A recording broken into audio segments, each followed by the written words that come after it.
15 of the Motorcycle News British Superbike Championship was a complicated affair. Fallen riders had brought the race to a halt twice, and a completely new race was started over just 10 laps with adjusted grid positions. Neil Mackenzie made the most of his front row grid position to take an early lead from Terry Reimer, super quick starting David Jeffries on the Honda RC45, and Jamie Whittam. Lap 2 and Mackenzie couldn't hang on to his lead as teammate Whittam outbraked him into Park Corner, and in doing so set up the battle of the race. As the Yamaha duo fought it out for the lead with some breathtaking action on the spectacular Lincolnshire circuit, rain started to fall.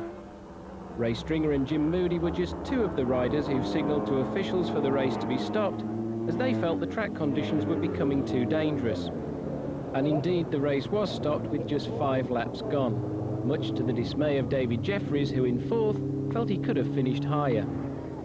The victory though went to Jamie Whittam, his 6th win of the series so far. There we have confirmation of the result: Jamie Whittam, Neil Mackenzie, Steve Hislop who got the fastest lap, and a very good finish there for David Jeffries, his best of the season so far. Matt Llewellyn 5th, Jim Moody 6th, Ray Stringer 7th, and Dean Ashton 8th. Round 14, and Mother Nature has thrown a spanner in the works again, leaving half the track very wet and the other half drying rapidly. This, of course, poses a huge dilemma in terms of tyre choice for the riders, not least of all pole position man Steve Hislop, enjoying his first pole, incidentally, for over a year. Jim Moody, out for the first time on the ex-Paul Denning GSXR 750 Suzuki, having quit Colin Seeley's Ducati team after the Knock Hill round. He's put that Suzuki on the 2nd row. A real mixture of tyre choices on the grid because of the uncertain conditions. Mackenzie is running slicks front and rear. Jamie Whittam has a cut slick on the front and a slick on the rear. Terry Reimer has gone for intermediate tyres both front and rear. Matt Llewellyn languishing on the 2nd row, Reimer's teammate on the other Ducati. Stringer and Jim Moody, as I say, on the Suzuki. That's a very creditable performance for Jim Moody, and the Suzuki team delighted with that. Unusual to see Michael Rutter there on the 3rd row. David Jeffries, after that blistering 4th place in the first encounter here today, he too is on the 3rd row. Look for the lights, top right-hand side of your screen. They will go from red to green, and we have 18 laps ahead of us on this 2.17 mile, very, very difficult Cadwell Park circuit, splashing through the puddles for the first time as they go into the left-hander at Coppice. And it's Jamie Whittam, number 3, hitting the front. Hislop, though, has taken advantage of pole position. A slight apology from Terry Reimer. The rider in red lifted his hand as he dived underneath Neil Mackenzie. Mackenzie, of course, will be treading very carefully on those slick tyres, but this is the part of the circuit where there is a very good dry area up to the right-hander at Park. In 2nd place, Hislop running a little bit wide. That allowed Terry Reimer, number 7, to close and almost get him. If he'd gone underneath Hislop, then it might have been a different story, and we would have had Reimer in 2nd place, but he is there in 3rd. Hislop and Reimer then, as they are fighting, they're allowing James Whittam, number 3, to extend his lead. This the battle for 2nd place. Roger, as we get into the woodland section where the trees cover the circuit, we're looking now at the bottom of the mountain. Reimer goes through. It's going to be very wet and difficult here. Well, I don't envy the riders having to make the tyre decision that they've made, because they've got to live with it now for 18 laps. Terry Reimer comes through here, this difficult part of the circuit, with intermediates back and front. There's Mackenzie down with slicks back and front, so obviously the slick tyres are not performing too well on these early laps, as we see Reimer and Steve Hislop there entering Barn Corner, and through there. And where's Jamie Whittam? There he is, look, he's already pulled quite a lead. Mackenzie appearing to hold up the traffic behind him, but it's 10 years since Neil Mackenzie rode at this Cadwell Park circuit. I repeat myself, he is on slick tyres, and the last time he was here 10 years ago, he fell off the 250 Armstrong and broke his leg, so maybe that is in the back of his mind as well, but he's certainly treading very carefully. Michael Rutter, number 4, has gone through, as indeed has number 22, Ian Simpson, both riding Ducatis. Rutter on the big 995cc Ducati, which is extremely quick and every bit a match for the ex-factory World Superbike Yamahas, as ridden by number 30 Neil Mackenzie and race leader number 3 Jamie Whittam. Ian Simpson, number 22, the only rider remaining in Colin Seeley's Ducati team, is having a serious look to get past Michael Rutter, number 4, if he can, but he's having to settle again behind the Stourbridge rider. Michael Rutter, 23 years of age, a former Super Team champion in his time, and he's brought that talent and that experience with him into Superbike, and he really is a star of the future, if not already has a real chance of moving into 3rd place in the championship after this Cadwell Park round. But he's certainly got to keep Ian Simpson, number 22, behind him. Jim Moody, Simpson's former teammate, now running down in 12th place on the ex-Paul Denning Suzuki, with clearly a massive job ahead of him, Roger. Absolutely, but Michael Rutter now going through Barn Corner, and it's going to be interesting to see how the slick tyres on Mackenzie's bike start to work as the track starts to dry. But Cadwell Park's a very difficult circuit for the riders. It's very narrow and also very quick. This corner here's 5th gear, that's 140 miles an hour through there. Back 1 gear to 3rd gear for Charlie's Bend, probably 100 miles an hour through here before going on to the Park Straight. Michael Rutter got the power down there very early as Simpson comes up behind him flapping his knees there. Well, I don't know if he's trying to take off or what he's doing there, but that's a bad habit, Barry. Well, it's a characteristic that Ian Simpson displays. He's urging the Ducati onwards. It's no secret that they've had a problem getting the best out of these new bikes. They arrived sort of mid-season, and they've been developing the Ducatis in Colin Seeley's team as they've been racing them. So clearly, that bike still does not have the edge that Ian Simpson needs, and that's why Michael Rutter, number 4, is now getting away from the Dalviti rider. Mackenzie closing on Simpson, so the battle of the Scots here. The 34-year-old former Grand Prix rider, championship leader, albeit by a narrow 10-point margin now. Neil Mackenzie knows full well that he can't afford to let Jamie Whittam scorch off into an unassailable lead, and at the very least, Mackenzie has got to pass number 22 Simpson, then number 4 Michael Rutter, reigning champion Steve Hislop in 3rd, and then Terry Reimer before he has a chance to crack at this man, race leader James Whittam, teammate on the Yamaha. Well, James Whittam now has got quite a commanding lead, and this is back to the fight for 3rd place with Steve Hislop and Michael Rutter as they go round Charlie's Bend. This is on board with Steve Hislop, so this will be interesting. Now down Park Straight, you remember what I said about Cadwell Park being narrow? Look how narrow it is now. Barely wide enough for 3 bikes, 3 abreast, as he goes down the gearbox, down to 2nd gear, and Rutter's coming alongside Hislop, so that's Rutter now into 3rd place. And we saw it then from the on-bike camera, up to 3rd gear through Chris Curve, squeezing the power on very gently through here, not wanting the back end to step out, before going down again 1 gear through the gooseneck. This is very difficult before we plunge down the hill to Mansfield, and I've got to say that actually in reality down there into Mansfield is much, much steeper than it appeared there through the onboard camera. But Mackenzie now right on the back of Simpson, so are we going to see Mackenzie moving up the field as those slick tyres start to work?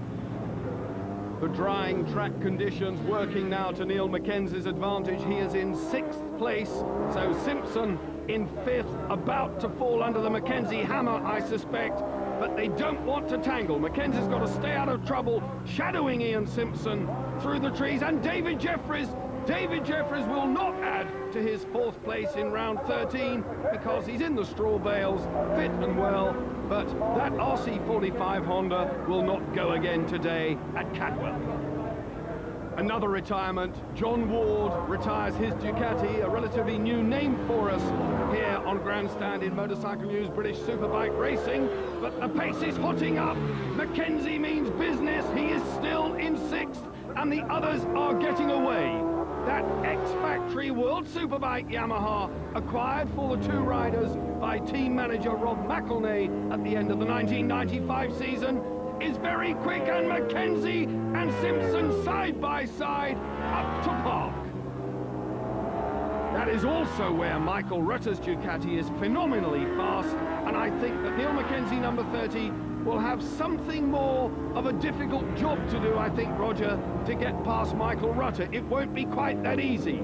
Well, let's not forget that Mackenzie's leading the championship. He's now up into 5th place in this race, and he knows that his teammate is leading, and his teammate is his main rival in the championship, so Mackenzie will not be pleased to be down in 5th place. But he's made the choice of using the slick tyre on the front of his machine, and he's paid the price early in this race, and that's Michael Rutter now, and he's up into third place ahead of Hislop, and I just saw Terry Reimer go through Hall Bends there, so he doesn't look like he's far off second place, Barry.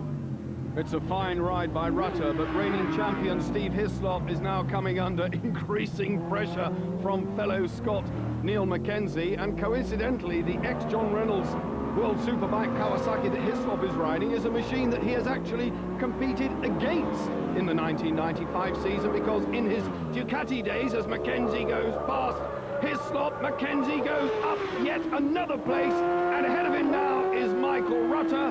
We're riding with Hislop, and I was about to say, in Hislop's Ducati days, he competed in a couple of home World Superbike rounds against this very motorcycle that he is now on. So he knows full well its potential. It doesn't seem, however, to be as quick as Mackenzie's Yamaha. Well, during qualifying it was, and I think that was deceptive, because Mackenzie is running with a rear slick tyre, which is going to give him more grip on the exit of Charlie's Bend onto the straight. Steve Hislop's running with a rear intermediate tyre. That now, by this stage in the race, will start to feel like jelly to the rider under him. The blocks in the tyre will start to move around and the tyre will start to be torn. So Mackenzie has definitely now, from that shot we've just seen, got a distinct advantage at getting drive out of the corners.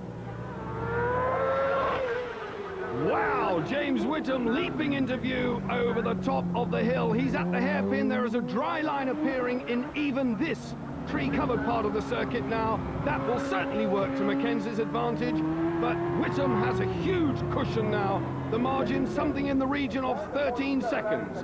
Jim Moody, number 21, following Ray Stringer, number 17, on the privately entered Kawasaki. But Moody now in 11th place. The man ahead of him, Stringer, clearly in 10th, and ahead of him, it's Andy Hatton, number 11, having a particularly good ride. Andy Hatton on the Ducati. These conditions a little bit slippery, particularly suited to the power delivery of the twin-cylinder Ducati. Having said that, there is a four-cylinder machine in the lead and a four-cylinder machine in fourth place, but Ducatis are second and third. Stringer then, holding off Jim Moody to, oh dear me, over and over. Oh goodness me, that rider was very lucky, and as yet it looked, yes, Jim Hodson off the Kawasaki in spectacular style, and he was very lucky not to be collected by an awful lot of hardware. Over and over goes the motorcycle. That is a very broken and very second-hand bike, and I don't think that one, Roger, is going to make the track again today. Well, he was exceptionally lucky that the bike didn't hit him, to be honest. I don't think we'd have seen him getting up, but Jim Hodson looked perfectly all right there. I'm pleased to say, as we see Michael Rutter now challenging Reimer, and this is for second place, so Michael Rutter has come right up and caught Terry Reimer. Let's not forget there's Jamie Whittam ahead of these two, but this is the battle for second place. Reimer looks to be holding off Rutter at the moment, but I do know that Terry Reimer is fitted with intermediates back and front, and that's not going to help his cause. Not only is Michael Rutter's Ducati very, very quick, but he's also being very brave, playing hard at the back of Terry Reimer and through on the inside. Reimer trying to fight back, but the door is closed. Rutter has firmly established himself, and look how he shot away then, albeit, I think, on the brakes, but certainly now he's opened up a cushion between himself and similarly mounted, formerly third place in the championship, Terry Reimer. What is important now is that Rutter, with 9th in round 13, has now not only moved ahead of Reimer in the race, but also has moved into third place in the championship if things stay the way they are at the end of this race. And a celebration wheelie from Michael Rutter as he goes into Hall Bends. This is the best race so far this season for Michael Rutter. He's never had a second place. He's had a couple of thirds. Mackenzie now is closing on the back of Terry Reimer. Mackenzie, number 30, in fourth place. And I think we are going to have a battle now between the Yamaha of Neil Mackenzie and the Ducati of Terry Reimer. It will be very interesting to see which of those motorcycles is the faster. And I've got my answer, because it's Neil Mackenzie going through and Terry Reimer fighting back. But he's on the outside line and he does it. Reimer, a very brave move. He's not going to give that third place up easily. Oh, that was absolutely fantastic, but you can see Mackenzie coming back as they top 150 miles per hour as they go down Park Straight there. And into Park Corner, Mackenzie's very, very positive on the brakes, and that's coming from the feeling that he's getting from the slick front tyre. So really, it's all over as far as everybody else is concerned, I think, because Mackenzie's got this second place in the bag.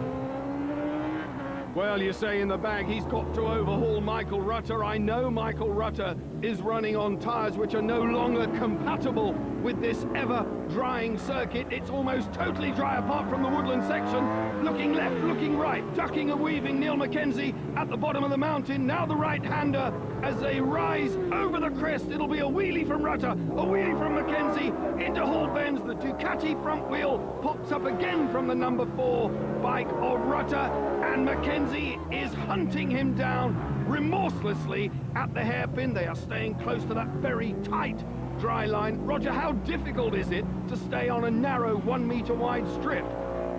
Well, it's not difficult to stay on the 1 metre wide strip, but what is difficult is passing the guy that's in front of you who you want to overtake. In this case, it's Michael Rutter.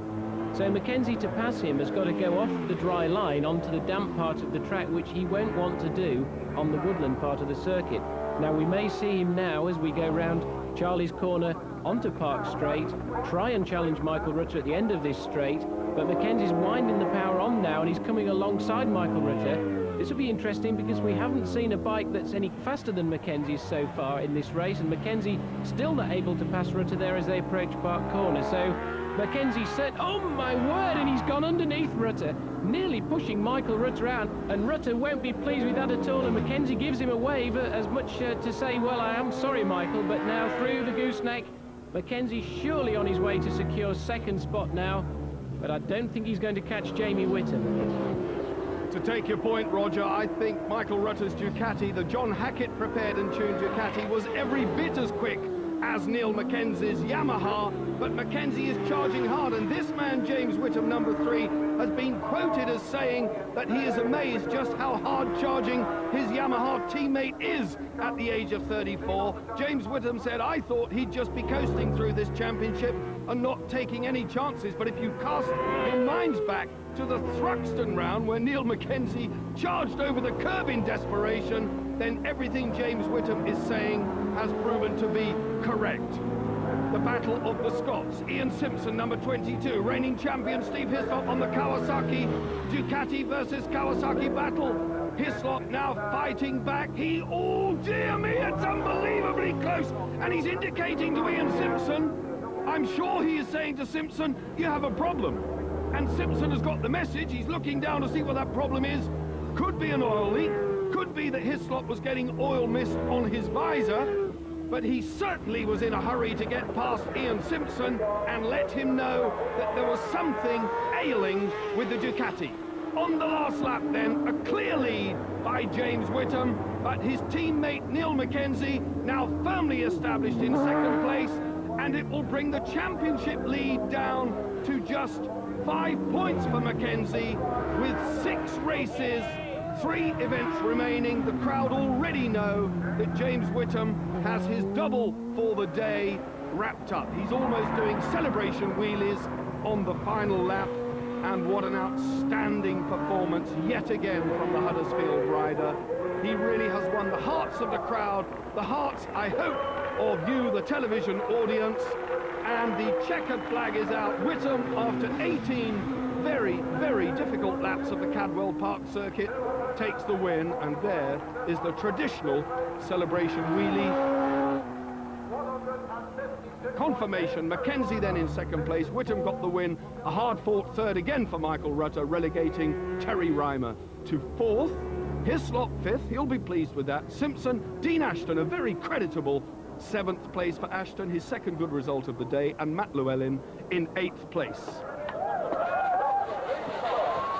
Celebration time for James Whittam, his 7th victory of the 1996 Motorcycle News British Superbike Championship moves him to within 5 points of series leader Neil Mackenzie. Michael Rutter takes over the coveted 3rd place from Terry Reimer. Those riders both on Ducati machinery. Jim Moody now on the Suzuki, established in 5th, ahead of reigning champion Steve Hislop. Ray Stringer in 7th, Ian Simpson in 8th, and in the Manufacturers' Championship, Yamaha, far from running away with it, just a slender lead over Ducati. It's going all the way down to the wire, with 150 points up for grabs in the Riders' Championship. Don't, whatever you do, miss the next round at Mallory Park.